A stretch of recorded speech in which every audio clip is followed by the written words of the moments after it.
Sveiki, mėly žiūrovai ir klausytojai, čia Nedas Šinkūnas, jūs klausotės projekto Milijonas medžių Lietuvai tinklalaidės. Milijonas medžių Lietuvai tai nacionalinė aplinkosauginė ir edukacinė iniciatyva, kuri startuoja dabar ir tęsis iki 2030 metų. Imtinai. Tikslas kartu su visomis Lietuvos mokyklomis pasodinti 1 milijoną medžių. Per šios metus visoje šalyje vyks pavasariniai sodinimai, mokyklos gaus savo medžių kvotas, o kiekvienas pasodintas medis turės savo unikalų ID kodą – žemėlapį, kuris priklausys jaunam žmogui, kuris jį pasodino.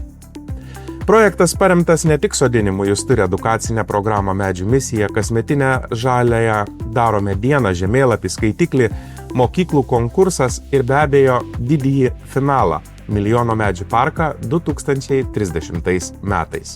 Tai realus būdas vaikams ir jaunimui palikti ženklą Lietuvos ateičiai tiesioginė prasme.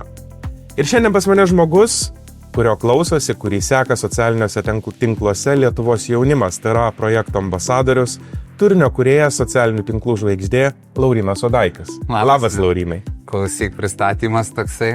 Ruošiausi, repetavau. Tai, Laurynai, kodėl tau asmeniškai rūpi gamta? Iš kur tai atsirado?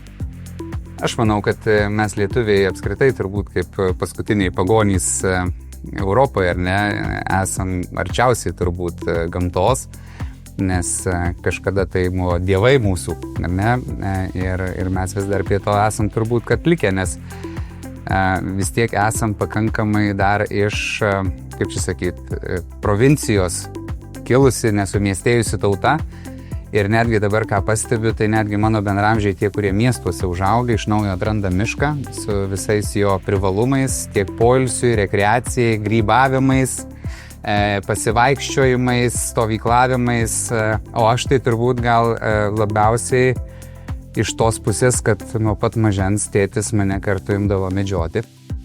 Ir iš tikrųjų mano gyvenimo daug laiko yra praleista miške. Tai labai šitą gamtos vietą myliu, joje dažnai būnu ir ten randu poilsį ir ramybę, kai reikia pabėgti nuo ūžiančios galvos. Vat kaip tik ir norėjau klausti, ar turėjai gyvenime momentą, kai pajutai, kad gamta ne tik fonas, bet ir vertybė? Absoliučiai visada. Ir netgi esam 2012 metais startavo mūsų Vilniaus geležinių vilko Rotaract klubas, kurio vienas iš įkūrėjų buvau ir pirmasis mūsų socialinis projektas buvo Sėkmės inkilėlis, kuomet mes pardavinėdavom žmonėms, ir dabar jisai vyksta, kuomet pardavinėdavom žmonėms inkiliukus, pasikabinti arba pas save namie, arba kabindavom ypatingai miestų parkuose tam, kad praturtinti gamtą ir paukščiam namus sukurti ir taip surinktus pinigus tada aukodavom vaikams, pavyzdžiui, iš truputį stokojančių šeimų, pavyzdžiui, svajonėms įgyventi, muzikantam ar sportininkam. Tai gamta visada, kaip sakykime, lydėjo mane tame. Bet ir pačiam lygiai taip pat, tai kaip ir minėjau, yra toksai visada pabėgimas ir ramybės suradimas, ypatingai šiemet, dabar turiu sūnų 3 metų. Tai šiemet, nežinau, turbūt virš 10 kartų buvom kartu grybauti. Tai vat mokau jau ir grybus pažinti, ir laiką kartu leidžiam. Ir tokia ramybė. Miškas yra vieta, kur dažniausiai aš turiu tokių vietų, kur nieko nesusitiks ir kai labai daug su žmonėm bendrauja, tai iš tikrųjų yra vieta, kur gali truputį pabėgti ir pabūti su savimi.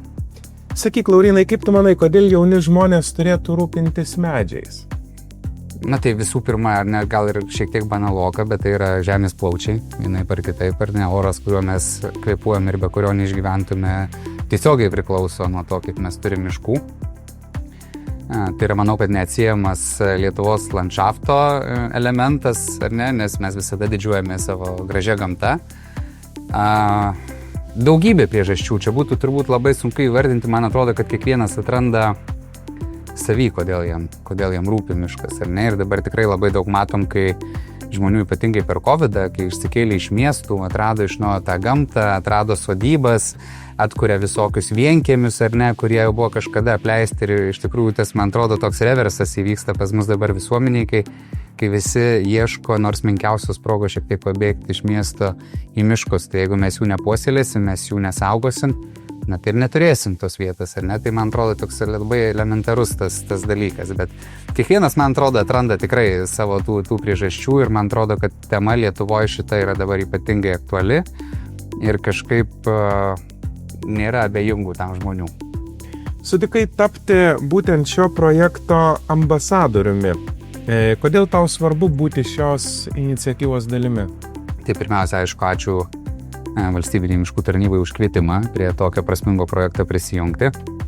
Kaip minėjau, tai tikrai nėra pirmas mano socialinis projektas susijęs su gamta, ar ne, kuriame dalyvauju, tai man net tikrai nekilo jokių abejonių, kodėl ne. Tai tikrai noriu irgi, ir sakau, kaip ir minėjau, ir savo sūnų mokau apie gamtą jau ar ne, ir šiek tiek ją atrasti, tai tikrai manau, kad šitas projektas yra prasmingas, ypatingai jaunimui, mokykloms, mokiniams, nes technologijos tikrai dabar visų laikų užima didesnį ir didesnį jų gyvenimo dalį. Tai tikiuosi, kad šitas projektas tikrai daugiau jaunimo patrauks nuo ekranų ir paskatins truputį pažvelgti plačiau. Iš tikrųjų, šis projektas truks 5 metus, 1 milijonas medžių. Tai daugiau emocija, simbolis ar atsakomybė? Tai čia gal, kaip sakyti, projekto rengėjai daugiau turėtų turbūt į tai atsakyti. 1 milijonas gražus skaičius, ne, mes dažniausiai eurus skaičiuojam milijonais, bet medis, man atrodo, yra žymiai didesnė vertybė, ne, ir buvo toksai vienas serialas su mano mėgiamu britų komiku Ricky Gervais, kur labai nuskambėjo gera frazė, kas sako, yra žmonijos grožis, tai kai žmonės sodina medžius, suprasdami, kad nesulauks, kol jie užaugs, ne? Tai čia tokia daugiau, sakyčiau, netgi yra investicija ir tam tikra prasme, toks palikimas galbūt, ne, ateities kartom ir tas įsipareigojimas, kad mes statom tą Lietuvą, kurios net gal ir nepamatysime, ne, bet mes puoselėjam šitą kraštą. Tai gal čia didžiausia prasme matyčiau. Kasdien bendrauji su jaunimu socialiniuose tinkluose. Kaip manai, kaip geriausia kalbėti apie gamtą jaunam žmogui?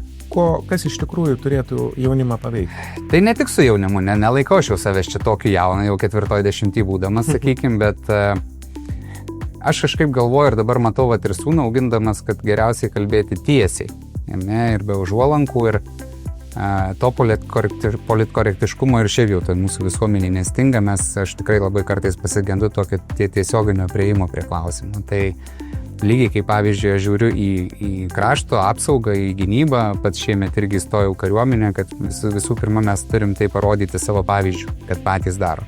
Lygiai manau, kad tas pats principas galioja ir čia. Ne? Kai mes patys rodom savo vaikams pavyzdį ir apie tai tiesiai kalbam ir pabrėžiam, kodėl tai yra svarbu, tai man atrodo, kad yra geriausia priemonė suvokti, išmokti ir turbūt ateityje tęsti tą pačią veiklą.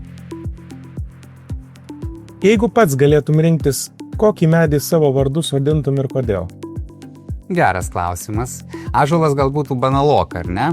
Šiaip iš tikrųjų yra įdomi istorija. Pas mus sodyboje, Šakių rajone, yra 2 sidabrinės eglės, kurias tėvai pasodino, kai gimėm aš su broliu, bet tarp mūsų metų skirtumas, tai jos jau dabar nežinau, kokiu 20 metrų gal jau. Gal 20 nebus, bet kokia 12 tai tikrai. Tai tas yra simbolizmas, kad sodino tėvai sidabrinės eglės. Kažkaip turėjom dabar mintį ir sūnaus garbėje ąžuoliuką pasodinti, tai gal ąžuoliuką ir sodinsim, matysim. O mano mėgstamiausias medis, aš nežinau, klevas šiaip yra invazinis medis Lietuvoje, bet jis man yra be galo gražus dėl to, kad rudenį jis yra be galo spalviškas. Ir mes turim tą savaitę, kai nugelsta, nurausta tie patys pirmieji klevai, iki kol nukrenta lapai. Tai iš tikrųjų nudažo Lietuvos tą peizažą labai gražiai. Tai kažkaip simpatizuočiau gal ir tam. Nors šiaip esu spygliuočių mėgėjas, vien tik tai dėl to, kad lapų nemeta. Ir iš tikrųjų tas spyglių kilimas po pušyną vaikštant yra ganėtinai ir tokie reti tie medžiai, tai miškas labai gražus. Tai vienareikšmiško atsakymo neturiu, bet manau, kad vis tiek kažkokią lietuvišką rūšį. Iš tikrųjų, yra tokia žmonių grupė ir tokia kategorija, kurie galvoja, ką aš vienas pakeisiu. Ar ne? Taip. Ką atsakytum tokiam žmogui, kuris taip galvoja? Bet čia labai, man atrodo, yra tas skrajojanti frazė ir jinai aktuali visais laikais, kad tai pirmiausia nuo savęs ir pradedam. Ne, ir kai tu su užsidegimu ir aistra kažkokius dalykus darai, tai tada ir atsiranda tų bendraminčių, bendražygių, kurie jungiasi paskui kartu su tavim. Tai tikėjimas svarbiausia turbūt ta idėja ir tikrai mes turim daugybę pavyzdžių istorijų, kaip vieni žmonės ėmėsi kažkokių iniciatyvų tikrai labai daug pakeičia. Tai faktas, kuo mūsų daugiau, tuo geriau, bet vis tiek ta sėkla, kaip ir turbūt čia taip vaizdžiai gal pasakius, iš medžio iškrenta ir išauga žuolai iš gilės ir ne, tai va, tai tas vienas žmogus kartais ir yra ta gilė, kurie paskui miškai išsiplečia, galbūt taip sakykime. Tai visada yra pirmiausia nuo kažkokios užgimusios idėjos ir nuo 2 rankų, kurios pradeda daryti. Tai...